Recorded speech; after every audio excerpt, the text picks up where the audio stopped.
Welcome to Energy Frontier, the Wyoming Landscape Podcast, hosted by Dr. Holly Krutka, Executive Director of the School of Energy Resources at the University of Wyoming. The show highlights SER's role supporting our mission to promote energy-driven economic development for the state of Wyoming.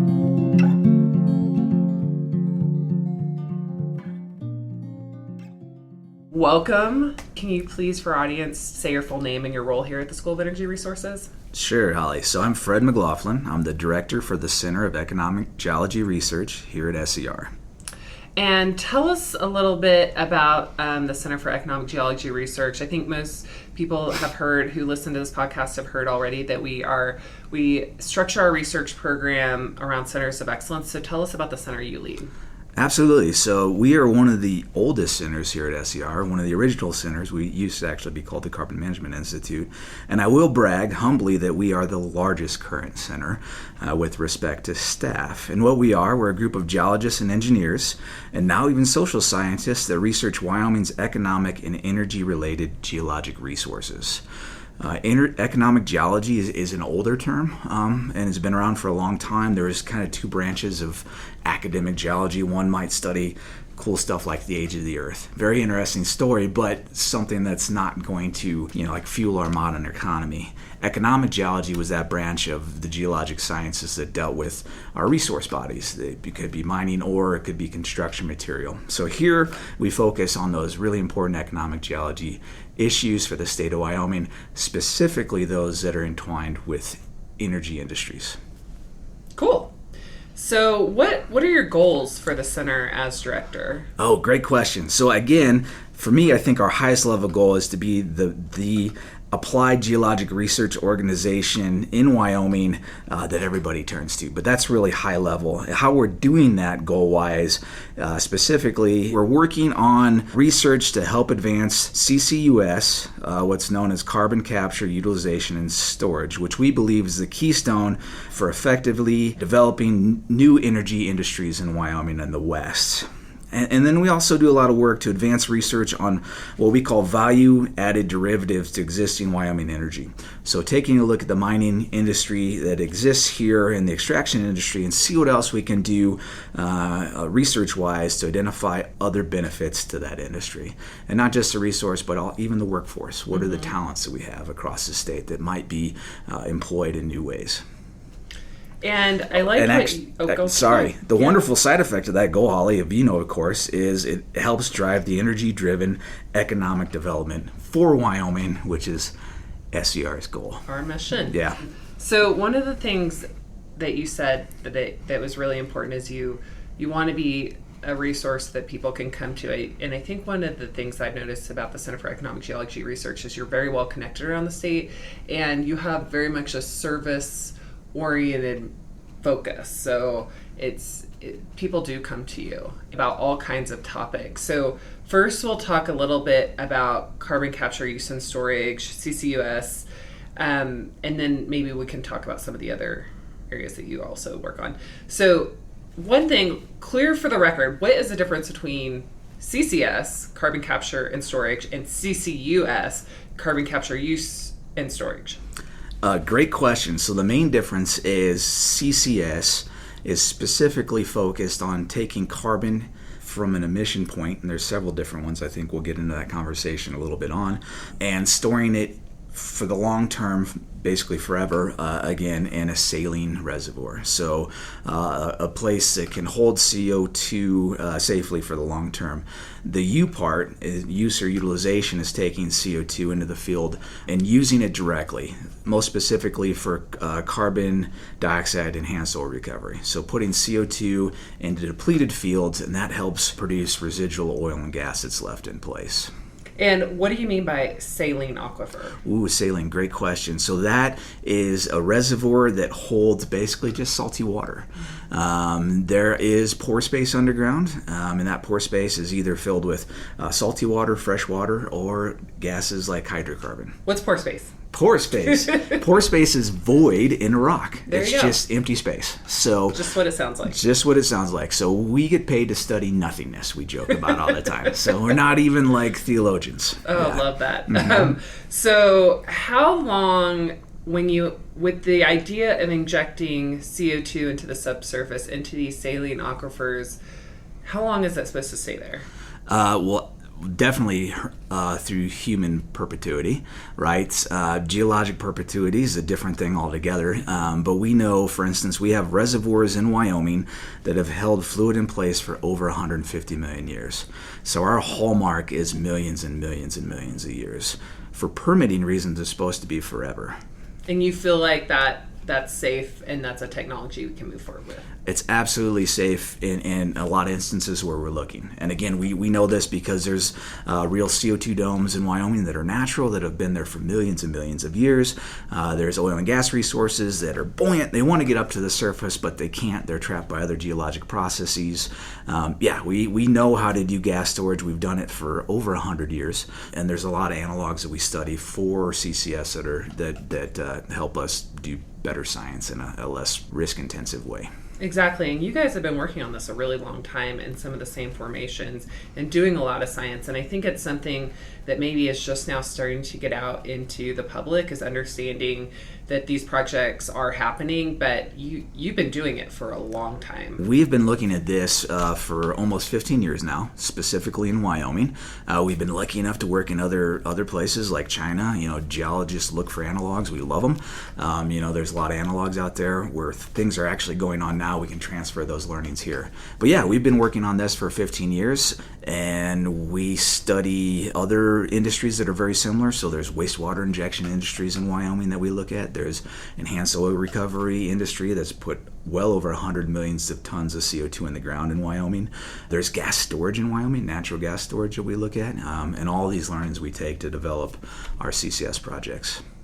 Cool. So what makes Wyoming so suitable for carbon storage or CCUS? I'll go to my crutch, which is I'm a geologist. So the geology is fantastic. Mm-hmm. You have to have what we might call a sink or a reservoir, that pore space that can accept a fluid, and then you have to have the conditions where that fluid won't escape, which includes seals like shales or mudstones, and we have a lot of those as well. We have deep geologic basins. In addition to geology, we've got a really supportive regulatory framework that's different than most states, and that is really helping us advance, I think. And then we also have in place a CO2 management transportation network that's been here since the 80s. Otherwise known as? The Green Corps Pipeline. Yeah, So that goes across the state, and we have working CO2 EOR fields with people on the ground that have been doing this again since the 80s and the 90s. So we have one of the most competent, trained CO2 management workforces in the western U.S. We have the regulatory pieces that we need to do this, which are really important. And last but not least, we have the geology. Exactly. Yeah. And I think especially our energy sector employees are very familiar with putting CO2 underground. So one thing, maybe not in Wyoming, but at the national level, some misinformation sometimes you hear about CCUS is that the CO2 doesn't stay underground with enhanced oil recovery. Can you talk about why you think enhanced oil recovery in Wyoming and anywhere is a good analog for long-term storage? Yeah, so absolutely. Great question. So one, it teaches us how to optimize that activity itself. So how's the reservoir going to react through time as you continue to inject in it? That's really crucial data for long-term planning of these facilities, just like you would do oil and gas. Oil and gas, you drill a couple wells and you see how they perform. You take that data into your models and your fields strategies, and then you deploy it. But we also know, because of CO2 EOR, how these reservoirs react to CO2 both at a microscale and a macroscale, which is, again, really important. So most of the CO2 projects in Wyoming, not most, all, have already put CO2 in the ground and quote-unquote lost it formation. It's hard to get out. You're talking at depths 6,000 or 8,000 feet. That tells us a lot about how CO2 reacts. And then we also know, we've talked to producers, there's a chance to, though they do recycle a lot of that CO2 through to reuse in other portions of their field, there's a chance to leave it in place when the project's done. So those economic business cases are being developed both here at SER and with our Sister Institute. I'm supposed to do that at the Enhanced Oil Recovery Institute. Cool. Mm-hmm. So we have quite a few projects here at SER focused on CO2 storage. Mm-hmm. The biggest in terms of dollars and probably the most advanced are the carbon safe projects. First, tell us, what is the Carbon Safe program? Excellent. So the Carbon Safe program is a Department of Energy funded program through their Fossil Energy and Carbon Management Office, whose whole goal is to facilitate and expedite carbon capture and storage. There was a lot of uncertainty in the industry initially, and there's not a lot of big projects still. So what Carbon Safe strives to do is to fund these projects in places where we have very little data, maybe in the subsurface or even the regulatory pieces, to help address those uncertainties. And it's largely needed because you can't actually have a business case for carbon capture and storage until you start injecting CO2. To drill a strat test well or stratigraphic test well in the field might cost millions and millions of dollars. So this is an investment from our Department of Energy to try to get us past those uncertainties so people can make those business decisions that make CCS a reality. Yeah, and tell me about the 4 different projects under the Carbon Safe program that SCR is leading. Oh, absolutely. So these are exciting because they're all different. Mm-hmm. So one of the ones that's oldest that we've been working on the longest is called Wyoming Carbon Safe. It's adjacent to Dry Fork Station up in the northern Powder River Basin, and Dry Fork Station is one of the newest and cleanest coal-fired power plants in the United States. It wants to operate until 2072. So we've drilled several wells there at depth, done a full geologic characterization, done all this neat science for the monitoring. We want to figure out if there's going to be impacts to CO2 injection or from CO2 injection, what they might be. So that's one of our big and most developed projects. Let's ask a couple of questions about Wyoming Carbon Safe, because it is so important, such a big project, and it's been going on for a long time. So on Wyoming Carbon Safe, there are 2 wells that have been drilled and completed. Yes. Mm-hmm. How deep are those wells? Both of those wells are over 10,000 feet deep. And are they just like normal wells? They're not just normal wells. Great question. So those wells were completed, and the first ones in Wyoming completed to what are deemed Class 6 standards. Class 6 is a type of permit to do specific CO2 injection and storage. And they have to have a different completion technique with respect to materials, with respect to the science and analysis in the field. So those wells have been completed to Class 6 standards, and we're currently doing an exercise to draft those Class 6 permits and to turn them in so that they're ready to go for CO2 injection. So the wells have what's called a casing. What's like a normal oil and gas well, for example, casing? So a normal oil and gas well will have basically steel casing with cement all around it to protect the reservoirs. The outside, during the drilling process, you open up ground, obviously, and the cement helps retain fluids from moving up and down.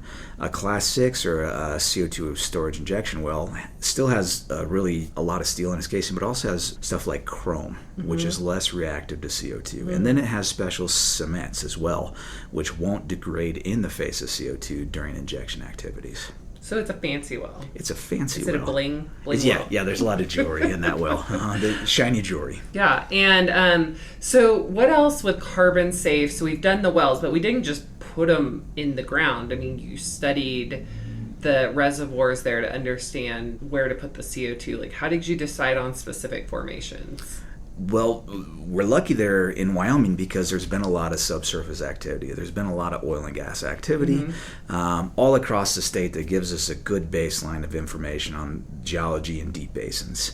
So even before we went in and started drilling, we had identified several targets we thought would be ideal for CO2 storage as long as they weren't full of hydrocarbons. So we picked out a couple different formations to do core and fluid studies on, and we got all the logs and all the science we needed. And we used that to prove the ability to do storage. And then you drilled the wells to target those formations. We drilled the wells to target those formations. The science programs in the field targeted those formations. But the interesting thing about CCS is it's not just about the reservoir, which oil and gas is really focused on. It's about the seals as well. Those rocks that'll hold everything in place. And that's really important. Yeah. Talk about what is a seal rock and why is it important? How do you decide what's a good one? Great question. So a seal rock, just a simple definition, is it's impermeable to fluid flow. So you can put a fluid adjacent to it or into it, it's not going to go anywhere. It doesn't have avenues that fluid can go through. Basic rule of thumb in a sedimentary basin like we have in Wyoming is about 80% of the rock have some sealing capacity. That's just how basins evolve. Really fine-grained sediments go into it. So there's actually less reservoir rock typically than there is seal rock. But a typical seal rock might be a shale, or a carbonate, or a mudstone, or a siltstone. So we identify those when we're in the field as well. And as part of the process of drilling these wells, we also have focused science programs that core those and do a bunch of work on those. So we can also have an idea that those might be safe for containment for the long term. So you choose where you want to inject, and then the CO2, right now we're not injecting, we're kind of designing the overall field for injection and completing wells, but there is no injection yet. And then if CO2 were to be injected, it would eventually want to go up. Is that right? And the seal rock has to be above, or does it have to be on the sides too? Or Absolutely. Yeah, CO2 in the subsurface will be buoyant. It'll want to move up. So we look for different trapping mechanisms like seals.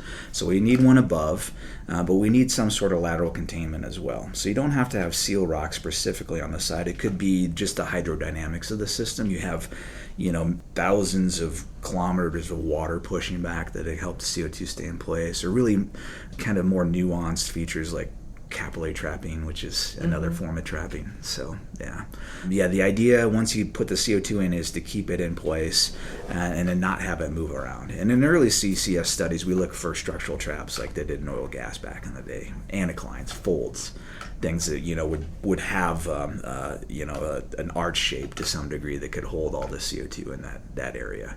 Now we've learned a little bit more about how CO2 migrates, and we're not as worried about putting it in places that have some structure but not specifically enclosed on all sides.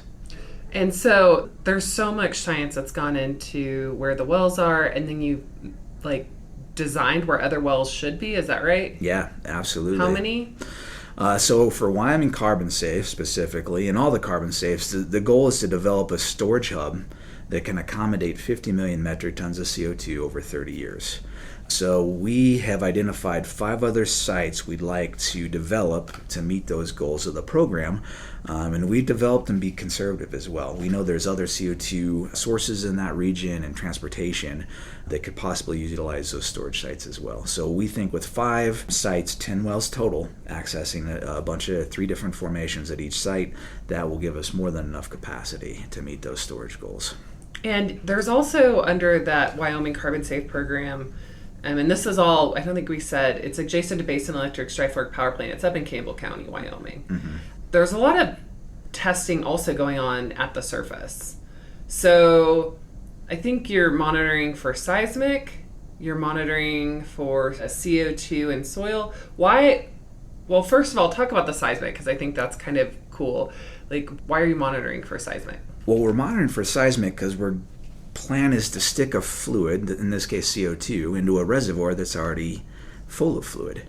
So, there will be pressure increases during those activities. And we know from some mismanaged fields in the central part of the United States that can actually cause seismicity. So man-made earthquakes, and it's one of the major risk factors that we look at here. So we deployed what's called the passive seismic station across our storage hub to start to define and characterize what natural seismicity is. And Wyoming has natural seismicity, and that's why we have mountains. There's a lot of seismicity that went into that, and we want to try to figure out how to track that in real time, so if we start to come close to having a risk there, we can shut off all activities, which is what's necessitated by permit anyways. So if there is a commercial project that moves forward and they are injecting CO2, you will have a baseline. And then you'll know if anything is going wrong, and then injection could stop. Absolutely. We have to know our baseline because we also have to have a very robust monitoring system. And we'll monitor groundwater resources and, as you mentioned, even fluctuations in CO2 concentrations in soil and stuff. That way we know if there is a leak, where it would have happened, why it might have happened, and we have controls in place to deal with that, and also financial assurance in place. Mm-hmm. So an operator is responsible for any incident in the field relative to this injection activities. Cool. Anything else about Wyoming Carbon Safe that you think is important? I think you're also working on economics and policy. There's an economics, there's a business case. We've done a lot of outreach in the region, which has been really fortuitous. We have engaged stakeholders up there that have been great, kind of tell us what their concerns and needs might be. The other thing that's really interesting, we're developing the first environmental impact assessment for CCS in Wyoming. That's currently underway. What does that mean? What does an environmental impact assessment mean? An environmental assessment is a byproduct of something called NEPA, which is the National Environmental Protection Act, which takes a full-scale accounting of a new activity, a commercial activity, in a place as it happens. So it takes a look at every different aspect of that activity and how it might impact environment, people on the ground, even business cases. So it's a very robust document that tries to detail these impacts so that regional, state, federal stakeholders can weigh in and have some confidence going forward. Yeah. Cool. Okay. Anything else you want to add about Wyoming Carbon Safe before we talk about some of the others? I think the other thing that's really neat here is some of the education tools we've developed at SCR, especially with our colleagues at the 3D Visualization Center. So this is basically a radio show, so you can't see it. But if you go to our website, there's a great graphic with on-the-ground photos. So you're standing there at the well site, and then you press the buttons like all the fancy kids do, and this towering hunk of geology starts shooting out of the ground to show you what the depths is we're actually looking at, because it's really hard scale-wise to envision 10,000 feet below the surface.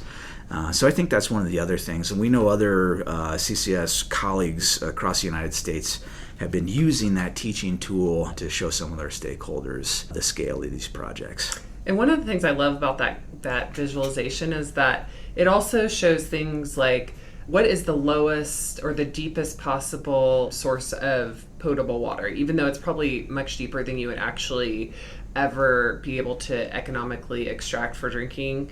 It shows where that is, and then where is the seal rock you talked about, and then where we're targeting the CO2 injection. So it really helps explain the geology, and I think that was a great interdisciplinary collaboration between the artists at the Visualization Center and the geologists, really to make that more realistic than anything I've ever seen before trying to describe one of these projects. So it was really cool. So. They did a great job, and I think it does help envision it. I mean, there's more than 4,000 feet of basically seafloor mud between those reservoirs and that drinking water resource. What's C4? Seafloor. Oh, seafloor. C4 is an explosive, I think, but seafloor.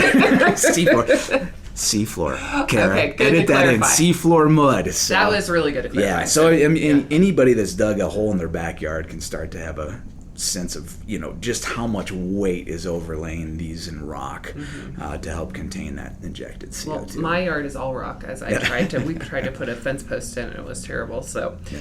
Okay, so talk about some of the other projects. So Wyoming Carbon Safe is by far the most established. The others are newer. So there's 3 other carbon safe projects being led by the School of Energy Resources. So talk about those. So maybe start whichever one you want. Yeah, so the neat thing about the Carbon Safe program is there's many neat things. It's phased. So each phase advances you a little further. So our 2 furthest phases are the Wyoming Carbon Safe, which is a phase 3, where you're drilling a bunch of wells in the field and you've got field data, but there's also the social and business cases. When we recently were just awarded one in Sweetwater County outside of Granger, Wyoming, called the Sweetwater Carbon Storage Hub. That will take a look at very, very deep reservoirs in the Green River Basin for carbon storage resources relative to some of the interesting emission sources out there. And by interesting, I mean nobody's looked at them in depth in terms of abatement. So this will really offer some abatement opportunities for some of Wyoming's other industries outside of the energy sector, for instance, Trona, which then is applicable to stuff like other hard-to-abate cement and steel, so which we'll always continue to use no matter how things change. Also, there's all the gas processing facilities out there that will help to offer a carbon management solution too. So that is going to be a large project. We're going to drill 3 new wells in the field, deeper than most of the wells in the region. There are a lot of wells in the region, actually. It's a major gas-producing field all around it, but we're looking for deeper storage with respect to some of the more robust reservoirs in Wyoming too, Holly. So some of these are 600, 800 foot thick storage reservoirs, very thick. So we have a high potential for large volume storage there. Cool. And our partner in that is who? Frontier Carbon Solutions. And they have been doing great work already, even prior to this award, with respect to getting public acceptance. They've been out and talking to all the stakeholders in the region, and also working with our regulatory agencies to help draft some of the first commercially focused Class 6 permits in Wyoming. So that is about to kick off. That is about to kick off. Also, that's in kind of the west central Green River Basin. In the eastern Green River Basin, there's another carbon safe project. It's a phase 2. In phase 2, we're more early stage, trying to prove feasibility. That's with Williams. And Williams is a major pipeline corporation, but they also own some gas processing facilities that emit CO2 in that neck of the woods. So we're trying to develop a carbon storage hub around their pipeline and their gas processing facilities in the eastern Green River Basin so that they have some carbon management opportunities. One of their business goals, I think they've stated publicly, is to work towards a more carbon neutral industry. And then the last one. The last one's a whole different beast. That is the first carbon safe dedicated to basalt storage. And basalt is a volcanic rock. So that's not the saline aquifer you were talking about. That is not the saline aquifer we're talking about before. So basalt is the same rock that you envision in those nature documentaries in Hawaii as lava forms, or Iceland. And it is very neat because it can react with CO2 and make rock, actually, because basalt is a basic chemistry, and CO2 plus water is a little bit acidic.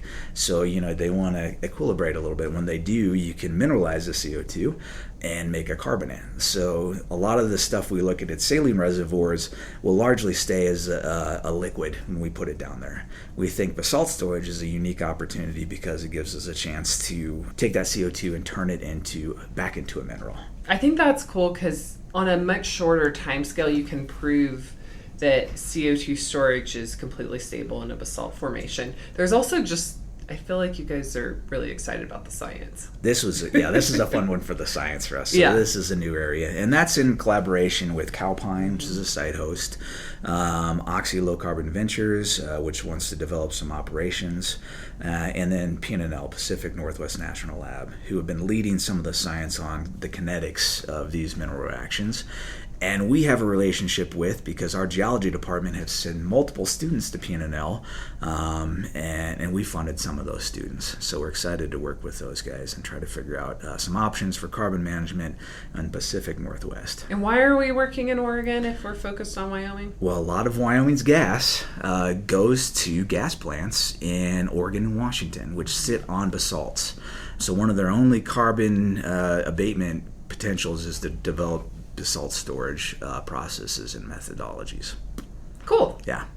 Okay, so we've talked about all that you and your team and SCR and our collaborators, including our commercial partners, are doing to smooth the path or blaze the trail for carbon storage in Wyoming and beyond. What do you think the biggest challenges are, the barriers to widespread adoption? Honestly, the big one's been economics. So it costs a lot of money to build. Right now, it does a carbon capture facility at point source emissions. They do exist, and they exist in the thousands on a smaller scale, specifically amine facilities that help scrub natural gas. But there are very few that exist at a large scale. And to date, those have been one-offs, boutique builds. And that's been one of the major constraints. The other one that we're seeing now, too, is social acceptance. Not so much in our neck of the woods, Holly. We're really lucky there, but we have seen some projects crater in the Midwest and other places, and even in energy productive states or intensive states like Louisiana. So I think outside the economics, that's one of the big concerns with the industry, is how to get these educational components and the acceptance out in the social space. And I think you hit on a really important point. We have not faced this challenge yet, but we also haven't tried to do what has happened in, for example, North Dakota, where we've seen a project that was pretty far along, a commercial CO2 storage project, fail. And really, I think some of that failure was around an interstate pipeline. And I think it's not just CO2 pipelines. It's really hard to build any infrastructure for energy, and especially interstate infrastructure. It's a huge challenge. So recently in the Midwest, North Dakota, we've seen objection to CO2 pipelines. Is there anything you can tell us that called the Summit Pipeline? And do you know anything about that and like why it failed and anything Wyoming could learn from that? A bit, and some of this is, of course, hearsay, but one of the things they're trying to do, and it was fascinating because they're trying to support ethanol carbon management. Ethanol producers make a pure stream of CO2, and it's really economic to capture relative to some other point sources, which have mixed gases in their stream. And they're trying to move this CO2 to North Dakota, which had a better permitting environment relative to other states, across a bunch of agricultural land. And of course, a lot of these were farmers that grew corn for the ethanol plants. So you think, just on paper, it sounds like a win-win, right? Ethanol has a value-added benefit. The corn farmers then should see some of that positive impact, even from the economics. But what happened was, you had people operating from different areas and using words like eminent domain. And I think it invoked fear in people, regional people, that weren't going to see what they thought were going to be benefits initially. Yeah. They thought they might lose some of their property values. They thought there was risk associated with it. And we saw this whole project crater, and it's $1 billion project because the narrative shifted. And the narrative was lost, I think, from what the industry was trying to do and the people that were going to be on the ground, the stakeholders that could be impacted by it. Yeah. Yeah. And so I think we are trying to do a lot of outreach. Some of our recent polls still find a lot of people that in Wyoming we need to reach out to about CCUS. So hopefully some are listening to this. Yes, Holly, and I'm excited about that. So even though we've done this a lot in Wyoming and we've talked about projects and we've been in the news and we've drafted papers, I do believe it until it actually happens. It's people aren't going to kind of perk their ears up.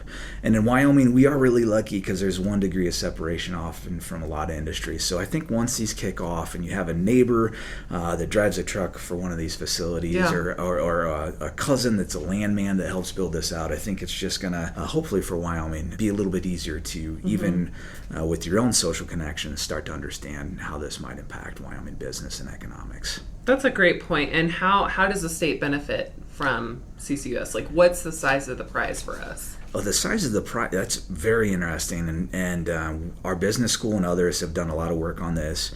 But largely, it's the ability, I think to some degree, to help maintain some of our existing industries. So almost all the product that we make, and a lot of it is electron, leaves the state.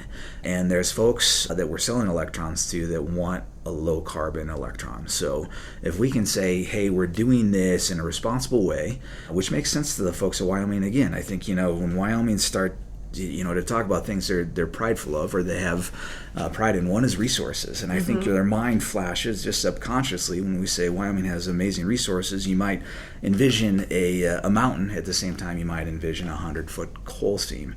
And because those are two congruent things, but they overlap in our kind of resource assessment as citizens, I think we're really accepted. We can highly accept the leave no trace kind of attitude. Yeah. And that's what CCS is. It's the ability for us to do what we're already doing, but almost leave no trace with respect to the impacts of those industries. I'm going to bail you out on that one, too. Thanks, Stu.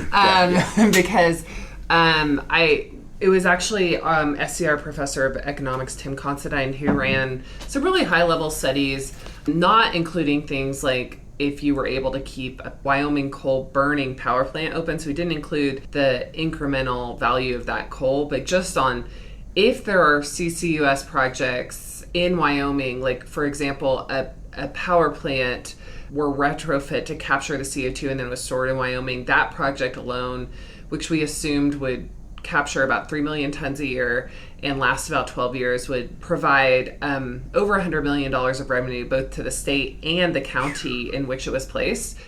But in addition to that, obviously, we're working on this to support our coal, oil, and gas industries and their continued use, because it's really important to understand that Wyoming exports the vast majority of our energy. And so we have to come up with solutions because we're exporting it to states that have set low carbon goals.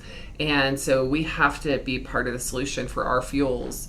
I think there's two parts. There's supporting our existing industries, but in its own right, CCUS and CCS is a economic development opportunity. And I think the Enhanced Oil Recovery Institute would tell you we need more CO2 in Wyoming for enhanced oil. For enhanced oil recovery. Yeah, Absolutely. So, a lot of different reasons. And those are already technologies that exist and are proven and can be deployed if you had the right economics and regulatory and geology tomorrow. We're also seeing new energies kind of circling around us, like hydrogen, for instance, or direct air capture that necessitates some form of CCS. So I think that could be the other value added going on down the line as those industries mature. Okay, so we've spent a lot of time on CCUS, but the Center for Economic Geology Research, you do so much more than that too. So can you talk about some of the other areas that you're working on? So one of the major focus areas that we work on are critical minerals. And critical minerals are elements that are necessary for advanced manufacturing in the energy realm, like batteries and defense. And we think that Wyoming has exceptional critical mineral resources, some of which are probably overlooked. Critical mineral is a political designation. It is a political designation. But then there's also rare earths that is determined by periodic table. By the periodic table, cool. The lanthanide series. But it's a group of elements that don't naturally concentrate very well, in geologic processes. Mm-hmm. So there's rare earths all over the place. They just don't tend to agglomerate in one spot very well. So they're everywhere, but they're low concentration. They're everywhere, but they're low concentration. Cool. Yeah. So the idea would be, this is earlier stage work in that we're trying to essentially understand the opportunity around maybe producing some of these long term for Wyoming? Absolutely. And we're looking in industries that are already producing in mining, such as coal. There's rare earth we've identified in some coal seams in Wyoming, and that's already being extracted. There's rare earths in some of the phosphate deposits that we look at for fertilizer industry. And then there's both traditional and non-traditional kind of hard rock rare earths. The Barrelage deposit is one of the best known in North America, but there's also some recent work that has been facilitated by American Rare Earths looking at silicate deposits in some of Wyoming mountains. So that's another form of rare earth deposits that we're currently investigating. Cool. So what about oil and gas? Oh, well, that's interesting too. So a lot of us here at the Center for Economic Geology Research came from an oil and gas background back in the day. So as CCS was identified as a critical need for research in the state, they started to pull different researchers from across the university and Geologic Survey and other state departments to start build out these facilities. So, for instance, I worked on unconventional resources in coal bed methane back in the day, how the gas evolved. One of our program managers, Dr. John Joe, has worked on the Mowry system extensively, and now thanks to Scott Quillinen, we have a new project to study the Mowry formation, or the Mowry Shale, which is one of the last untapped unconventional shale plays in the Rocky Mountains. So we are doing some work on oil and gas to help facilitate more production in the Mowry and better resource use in the Mowry. Cool.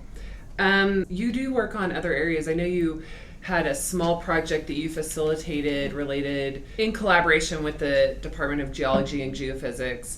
You did a project with the TerraPower Natrium Nuclear Facility. I know you have worked with the potential gold mine between Laramie and Cheyenne. Like, there's just a lot going on. Anything else? There's a lot going on. We're working on some produced water. Cool. We've worked on studies to see what kind of critical minerals exist in produced waters, which Wyoming makes a lot of. We're looking at produced waters as a potential hydrogen resource for the next stage of energy production and hydrogen.